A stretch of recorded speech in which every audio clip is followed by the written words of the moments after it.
Skill university ద్వారా అయితేనే వాళ్ళకు పూర్తిగా అవగాహన వస్తుంది. ఇటువంటి అవసరం మన హైదరాబాద్ నగరానికి చుట్టుపక్కల ఉండేటువంటి మన ప్రాంతాలలో అభివృద్ధి చేయడానికి ఒక మంచి అవకాశాన్ని ఈ యొక్క ట్రిపుల్ కూడా తీసుకునేటువంటి పరిస్థితి ఉంది అధ్యక్ష.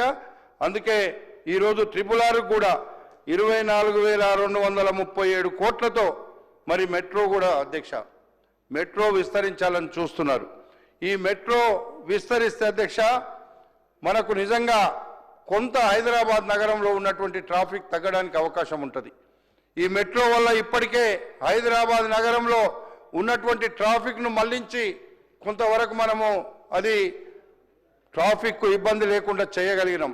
ఇప్పుడు విజయవాడ రోడ్డు కానీ అదేవిధంగా ఎయిర్పోర్ట్లో ఉన్న రోడ్డు కానీ ఇక్కడ ఉండేటువంటి ఈ యొక్క హైదరాబాద్ నలుమూలలకు కూడా ఈ మెట్రో ఎంత ఎక్కువ పోతే అంత మంచిది. అందులో భాగంగా విజయవాడ రోడ్లో ఇంకొక మాట చెప్పినారు అధ్యక్ష, హయాత్ నగర్ వరకే తీసుకుంటామని ఇందులో చెప్పినారు. అది హయాత్ నగర్ వరకు కాదు, పెద్దంబర్పేట్ ఔటర్ రింగ్ రోడ్ వరకు తీసుకుంటే అది పూర్తిగా అక్కడ ఈ యొక్క ఔటర్ రింగ్ రోడ్కు లింక్ అయి ప్రజలకు ఇబ్బంది లేకుండా ఉంటుందని చెప్పి కూడా ఈ సందర్భంగా నేను మనవి చేస్తున్నా. ఇప్పటికే 69 కిలోమీటర్లు అదనంగా తీసుకున్నట్టుగా చెప్పినటువంటి ఈ యొక్క దీంట్లో ఇంకొక 15-20 కిలోమీటర్లు ఎక్కువైనా అన్ని ప్రాంతాలకు విస్తరించే విధంగా చేయమని నేను ఈ సందర్భంగా నేను ముఖ్యమంత్రి గారిని కోరుతున్నా అధ్యక్ష. అదేవిధంగా సికింద్రాబాద్ అల్వాల్ రోడ్ అధ్యక్ష రాజీవ్ రహదారి ఇది ఒక మంచి కార్యక్రమాన్ని తీసుకున్న అధ్యక్ష. గతంలో ఈ భూమి హైదరాబాద్ నగరంలో ఉన్నటువంటి నాగపూర్ జాతీయ రహదారిపై 1580 కోట్లతో డబుల్ డెక్కర్ ఎలివేటెడ్ కారిడార్ నిర్మించాలని ఆలోచన ఉంది అధ్యక్ష. నిర్మించబడుతుంది అధ్యక్ష. ఈ రెండు నిర్మాణాలకి మేదీపట్నంలో అధ్యక్ష మేదీపట్నంలో శ్రీన్వాగ్ నిర్మాణానికి అడ్డంగా ఉన్న రక్షణ భూముల బదలాయింపు చేసేందుకు ముఖ్యమంత్రి గారు చాలా సందర్భాల్లో ఢిల్లీకి వెళ్ళారు అధ్యక్ష. దాన్ని కూడా ముఖ్యమంత్రి గారు ఢిల్లీకి వెళ్ళేటువంటి విషయాన్ని కూడా పదే పదే ప్రతిపక్షాలు విమర్శించడం సరికాదు అధ్యక్ష. ఎందుకు వెళ్తారు ముఖ్యమంత్రి గారు? తెలంగాణ ప్రజల యొక్క అవసరాల కోసం, తెలంగాణ అభివృద్ధి కోసం, కేంద్ర ప్రభుత్వాన్ని అడగడం కోసం ఢిల్లీకి వెళ్తే దాన్ని కూడా విమర్శించడం మంచి పద్ధతి కాదు. అది మన తెలంగాణ ప్రజల మేలు కోసమని ఆలోచించాల్సినటువంటి అవసరం ఉంది అని చెప్పి ఈ సందర్భంగా మనవి చేస్తున్నా. ఇది వాళ్ళు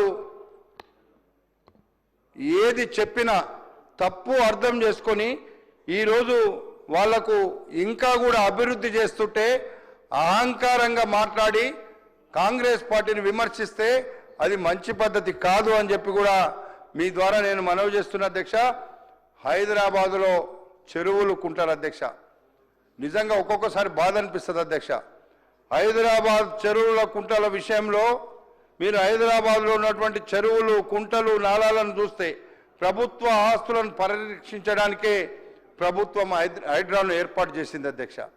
హైడ్రాను విమర్శిస్తున్నాం కదా, హైదరాబాద్లో గతంలో హైదరాబాద్ రంగారెడ్డి జిల్లాలో ఎన్ని చెరువులు ఉన్నాయి, ఈరోజు ఎన్ని మిగిలి ఉన్నాయో ఒక్కసారి ఆలోచిస్తే 10 సంవత్సరాల్లో దాదాపు 50% చెరువులను పూర్తిగా అడ్రస్ లేకుండా చేసినటువంటి మాట ఈరోజు మీ ద్వారా గడిచిన 10 సంవత్సరాలు పాలించినటువంటి ప్రభుత్వాన్ని అడుగుతున్నా.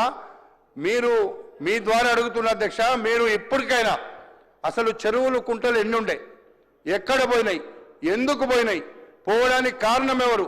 అప్పుడు వాళ్ళు ఉన్నప్పుడు చెరువులలో కుంటలలో HMDA ద్వారా ఎవరు పర్మిషన్ ఇచ్చారు, ఎవరు చెప్తే పర్మిషన్ ఇచ్చారు, ఆ పర్మిషన్లు ఎట్లా ఇచ్చారు, అది తీయాల్సినటువంటి అవసరం ఉంది అధ్యక్ష.